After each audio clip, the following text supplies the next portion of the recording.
आपके जीवन में दुख नाम की कोई चीज नहीं रहेगी।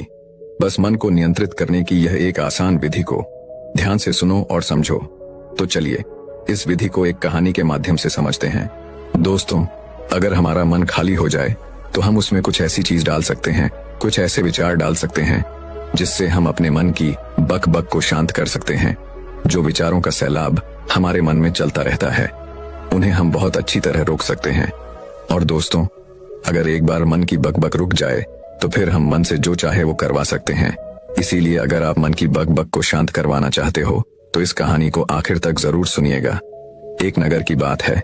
उस नगर में एक नौजवान युवक रहता था। उसका नाम विकास था। उसे एक समस्या थी और उसकी समस्या यह थी कि उसका मन हर समय भटकते रहता था। उसके मन में हर समय कोई न कोई नकारात्मक विचार चलते रहते थे। उसके मन की बकबक कभी शांत नहीं होती थी। वो जब भी कुछ सोचकर करता तो कुछ अलग ही कर देता। कभी वो अपने अतीत के बारे में सोचकर पछताता था कि काश मैंने उस काम को उस समय कुछ ऐसा कर दिया होता, उस काम को वैसा कर दिया होता। या फिर वो अपने भविष्य के बारे में सोचता रहता और डरता रहता कि कहीं भविष्य में ऐसा हो गया तो क्या होगा, कहीं मैं असफल हो गया तो क्या होगा, अगर मुझसे कोई गलती हो गई तो लोग मेरा मजाक उड़ाना शुरू कर देंगे। और ऐसे ही कई सारे नकारात्मक और असफलता से भरे विचार उसके मन में आते रहते थे। विकास हमेशा ही अपने विचारों में खोया रहता। वह अपने विचारों से मुक्ति पाना चाहता था। विकास चाहता था कि उसके मन में कोई भी फालतू विचार कभी भी ना आए, लेकिन हर समय विचारों का सैलाब उसके मन में उठता ही रहता। इसीलिए जीवन में वो बहुत परेशान हो गया था। फिर एक दिन उसे किसी ने बताया कि यहाँ पास के ही जंगल में एक बौद्ध भिक्षु रहते हैं, उसके पास जाओ, वो तुम्हारी मानसिक समस्या का समाधान अवश्य कर देंगे। यह सुनकर विकास तुरंत ही बौद्ध भिक्षु के पास चला जाता है और अपनी सारी समस्या उन्हें बताता है। बौद्ध भिक्षु भी विकास की बातों को बड़े ही ध्यान से सुन लेते हैं और उसे कहते हैं कि तुम मुझसे क्या जानना चाहते हो। यह सुनकर विकास कहता है गुरुदेव, मैं अपने मन को शांत और खाली कराना चाहता हूँ। मैं आपसे ये जानना चाहता हूँ कि मन को खाली या शांत कैसे करते हैं। मेरा मन हर वक्त विचारों से भरा रहता है। मेरा ध्यान एक जगह लग ही नहीं पाता है, जिसके कारण मेरे हर काम में समस्या आ जाती है। मैं एक चीज करता हूँ तो नकारात्मक विचारों के कारण दूसरी चीज पर पहुंच जाता हूँ। मेरा मन एक जगह ठहरता ही नहीं है और यूं ही हर दिन मेरे मन में हजारों विचार चलते रहते हैं। और यह कब होता है, क्यों होता है, मुझे कुछ पता नहीं चलता। बहुत देर बाद मुझे एहसास होता है कि मैं क्या करने बैठा था और मैं क्या कर रहा हूँ। गुरुदेव, मैं अपने मन के विचारों से खाली कर देना चाहता हूँ। मैं चाहता हूँ कि मेरे मन में एक भी विचार ना आए। जब मैं चाहूं तभी मेरे मन में विचार आए। फिर बुद्ध भिक्षु ने कहा, किसी समस्या का समाधान तभी निकाला जाता है जब हम उस समस्या की जड़ तक पहुंच जाते हैं, समस्या को ठीक से समझते हैं और जानते हैं। आगे बुद्ध भिक्षु कहते हैं, जिस मन को तुम खाली करना चाहते हो, क्या तुमने उस मन को कभी थोड़ा बहुत भी समझा है, जाना है? यह सुनकर विकास ने कहा कि महाराज, मैंने अपने मन को जानने की बहुत कोशिश की है, लेकिन मैं जितना इसके बारे में जानता हूं, मेरा मन उतना ही रहस्यमय हो जाता है। फिर बौद्ध भिक्षु ने उसी वक्त उसको एक घड़ा देते हुए कहा कि जाओ, इस घड़े में छोटे छोटे पत्थर भरकर लेकर आओ। फिर वह युवक वहां से गया और छोटे छोटे पत्थर भरकर लेकर आया और उस घड़े को बौद्ध भिक्षु के पास रख दिया। फिर बौद्ध भिक्षु ने उसी वक्त उससे कहा कि इस घड़े को तुम अपना मन समझो और इस घड़े में भरे पत्थरों को अपने विचार समझो। अब इस घड़े में और पत्थर डालो। उसी वक्त उसने घड़े में और पत्थर डालना शुरू किया। क्योंकि घड़ा पहले से भरा हुआ था, एक दो पत्थर डालने के बाद बाकी सारे पत्थर नीचे गिरने लगे। फिर बौद्ध भिक्षु ने उसी वक्त से कहा, रुको जरा, ध्यान से देखो। अब घड़े में पत्थर नहीं आ रहे हैं बल्कि पत्थर नीचे गिर रहे हैं, क्योंकि यह एक घड़ा है। जो इसमें आ सकता था वो आ गया। अब इसमें और पत्थर नहीं आएंगे। अगर दूसरे पत्थर डालने हैं तो पहले वाले पत्थरों को निकालना होगा। यह सुनकर उसी वक्त उसने कहा, गुरुदेव, मैं आपकी बात समझ गया हूं कि आप मुझे क्या बताना चाहते हैं। हमें अपने मन को विचारों से ही खाली कर देना चाहिए। विकास की यह बात सुनकर बौद्ध भिक्षु मुस्कुराने लगे और कहा, पहले मेरी पूरी बात तो सुन लो, उसके बाद मन को खाली कर लेना। फिर बौद्ध भिक्षु ने उसी वक्त को कहा कि हमारा मन एक घड़े के बिल्कुल उल्टा है, क्योंकि घड़े को तुम पत्थरों से भर सकते हो, लेकिन मन को विचारों से नहीं भर पाओगे, क्योंकि मन तो हमेशा खाली रहता है। यह सुनकर उसी वक्त उसने कहा, गुरुदेव, मुझे आपकी बातें कुछ समझ नहीं आ रही है। मन अगर खाली रहता है तो फिर हम उसे खाली करना क्यों चाहते हैं? फिर मन को खाली करने की क्या ही आवश्यकता है? फिर बौद्ध भिक्षु ने उससे कहा कि इस घड़े से एक एक करके पत्थरों को बाहर निकालो। विकास ने वैसा ही किया। वह घड़े में से एक एक करके पूरे पत्थरों को बाहर निकालता रहा और ऐसा करते करते अंततः घड़ा खाली हो गया। फिर बौद्ध भिक्षु ने उसी वक्त से कहा, देखा तुमने, जब एक एक करके तुमने पत्थरों को बाहर निकाला तो यह घड़ा खाली हो गया। अब तुम इस घड़े में कोई भी पत्थर डाल सकते हो, दूसरे पत्थर डाल सकते हो, या फिर उन्हीं पत्थरों को दोबारा डाल सकते हो। आधा भर सकते हो या फिर पूरा भी भर सकते हो। फिर वह युवक कहता है, गुरुदेव, मैं भी तो यही कह रहा हूं कि मुझे अपने मन को खाली करना है। यह तो एक पत्थर है, इसे आसानी से निकाला जा सकता है और घड़े को खाली किया जा सकता है। लेकिन गुरुदेव, मैं अपने मन को खाली कैसे करूं? फिर बौद्ध भिक्षु ने कहा, इस घड़े में एक पत्थर डालो और दो पत्थर निकालो। यह सुनकर उसी वक्त विकास ने कहा, गुरुदेव, यह कैसे हो सकता है? जब इस घड़े में एक पत्थर होगा तो एक ही पत्थर निकलेगा, दो कैसे निकलेंगे? फिर बौद्ध भिक्षु ने उससे कहा, ऐसा नहीं हो सकता है, तो ऐसा करो कि इस घड़े में दो पत्थर डालो और चार निकालो। विकास ने कहा, महाराज, ऐसा कैसे हो सकता है? यह कोई चमत्कारी घड़ा तो है नहीं कि एक डालो तो दो निकल आएंगे, दो डालो तो चार निकल आएंगे। यह सुनकर बौद्ध भिक्षु ने कहा, यह घड़ा तो चमत्कारिक नहीं है, लेकिन तुम्हारा मन तो चमत्कारिक है। उसमें से अगर तुम एक विचार बाहर निकालते हो तो उसके साथ दो विचार आते हैं, और जब तुम उन दो विचारों को पकड़ते हो तो उसके साथ चार विचार निकलते हैं, और फिर ऐसा करते करते विचारों की एक लंबी श्रृंखला बन जाती है और फिर तुम कहीं नहीं रुकते। एक के बाद एक विचारों को पकड़ते जाते हो। यह मिट्टी का घड़ा तो पत्थरों से भर जाएगा, लेकिन तुम्हारा मन कभी नहीं भरता।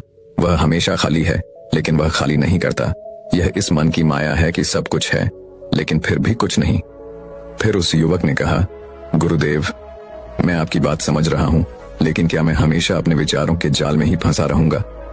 क्या मन के इस माया जाल से निकलने का कोई रास्ता नहीं है?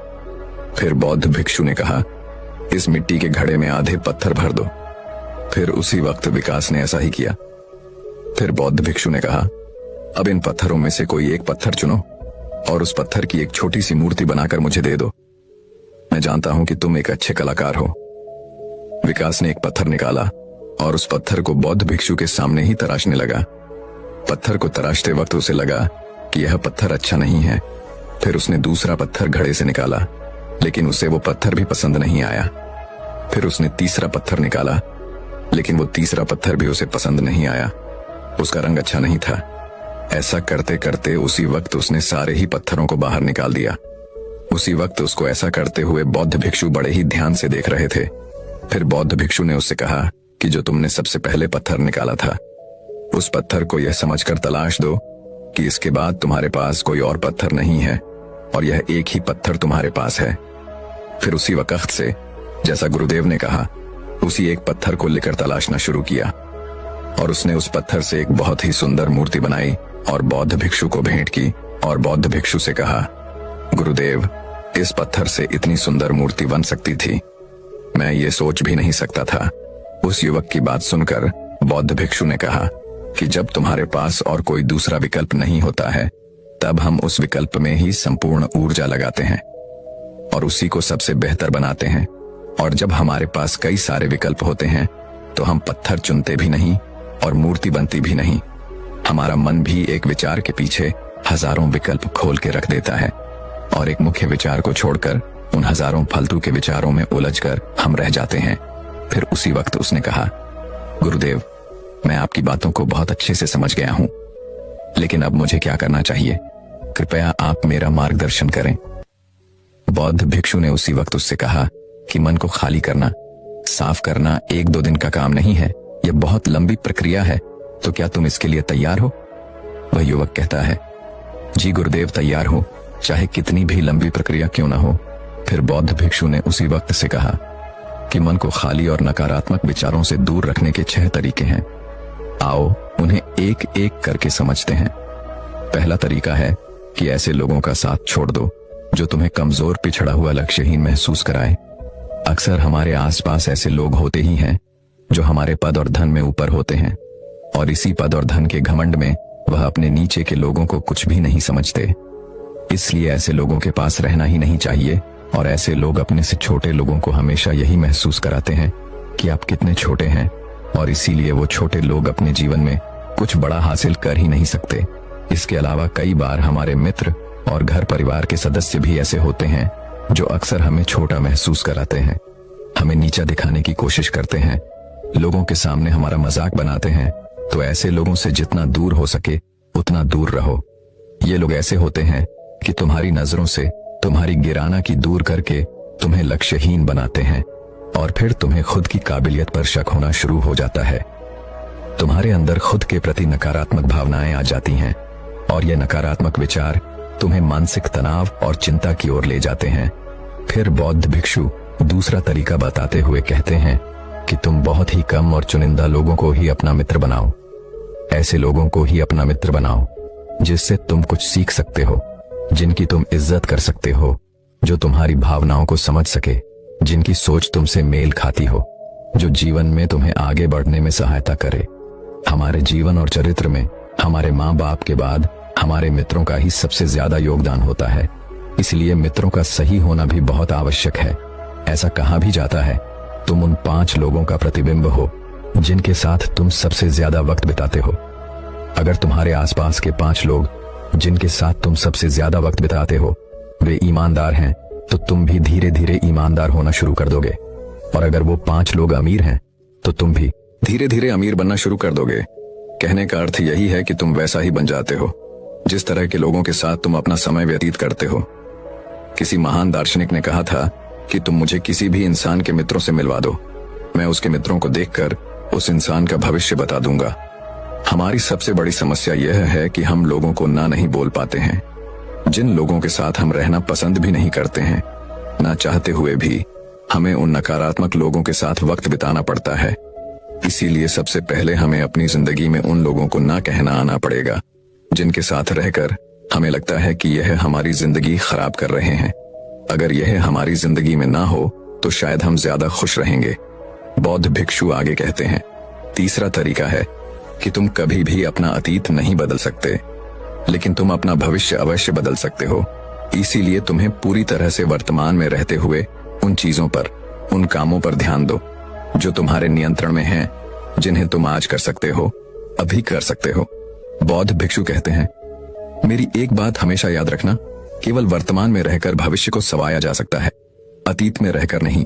इसीलिए वर्तमान में जीने की आदत डालो। चौथा तरीका है कि तुम स्वस्थ और पौष्टिक खाना खाओ। हमारा शरीर ऊर्जा से चलता है, और हम जैसा खाना खाएंगे वैसे ही ऊर्जा हमारे शरीर को मिलेगी। अगर हमारा शरीर स्वस्थ नहीं रहेगा तो हमारा मन स्वस्थ कैसे रहेगा? जब शरीर कमजोर और बीमार रहता है तो मन में कई सारे नकारात्मक विचार आते हैं, और स्वस्थ शरीर में स्वस्थ दिमाग का वास होता है। इसीलिए शरीर को स्वस्थ और मजबूत रखना हमारी जिम्मेदारी है। बौद्ध भिक्षु कहते हैं कि 5वां तरीका यह है कि रोज ध्यान करो। ध्यान करने का सबसे उपयुक्त समय सुबह या फिर रात को सोने से पहले होता है, लेकिन अगर तुम्हें ध्यान में गहरा जाना है तो सबसे उपयुक्त समय रात का ही होता है। रात में सोने से पहले ध्यान करने से नींद में भी सुधार होता है और बहुत गहरी नींद आती है। ध्यान करने के लिए तुम अपनी सांसों पर अपने मन को केंद्रित कर सकते हो, या फिर तुम अपने मन में उठने वाले विचारों पर भी अपना ध्यान केंद्रित कर सकते हो। मन में उठने वाले विचारों पर ध्यान केंद्रित करने से ध्यान करने वालों का ज्यादा फायदा होता है, क्योंकि इसमें आसानी से गहरे ध्यान में उतारा जा सकता है। अगर तुम ध्यान नहीं कर सकते हो तो रोज खुद के साथ अकेले में वक्त बिताओ। खुद के व्यवहार को समझो, देखने की कोशिश करो कि मन में किस तरह के विचार उठ रहे हैं और क्यों उठ रहे हैं। बौद्ध भिक्षु आगे बताते हुए कहते हैं, छठा तरीका है कि तुम नए नए जगह घूमने जा सकते हो, क्योंकि एक पुरानी कहावत है कि एक लंबी यात्रा आपको 100 किताबों के बराबर ज्ञान देती है। गौतम बुद्ध अपने जीवन काल में 9 महीने लगातार घूम रहे थे। उनके भ्रमण करने का यही कारण था कि नए नए जगह जाने से ज्ञान की प्राप्ति के साथ साथ मन को एक नयापन भी प्राप्त होता है। नई जगह घूमने जाने पर हमारा मन उत्साहित रहता है। फिर बहुत भिक्षु कहते हैं, मन के जाल में कभी मत फंसो, मन को खाली करने की कोशिश मत करो। जीवन में ध्यान करना सीखो, अपने ध्यान को केंद्रित करो, अपने ध्यान में एकाग्रता लाओ और जीवन में जो कर रहे हो उसे पूरी मेहनत के साथ अंतिम काम समझकर करो। उस काम को ऐसे करो कि उसके बाद तुम्हें और कुछ नहीं करना है, और जब फिर दूसरे विचार पर कार्य करो तो बस उसी पर कार्य करो, किसी तीसरे विचार पर नहीं। मन के माया जाल से निकलना इतना आसान नहीं, लेकिन ध्यान करने से सब कुछ पाया जा सकता है। दोस्तों, उम्मीद है कि आपने आज की इस वीडियो से जरूर कुछ ना कुछ सीखा होगा। तो इस वीडियो को लाइक और अपने दोस्तों के साथ शेयर करना ना भूलें। हमें ऐसे ही सपोर्ट करने के लिए चैनल को सब्सक्राइब और घंटी बटन को जरूर दबा दें। तो चलिए मिलते हैं एक और वीडियो में, तब तक के लिए अपना ख्याल रखें। धन्यवाद।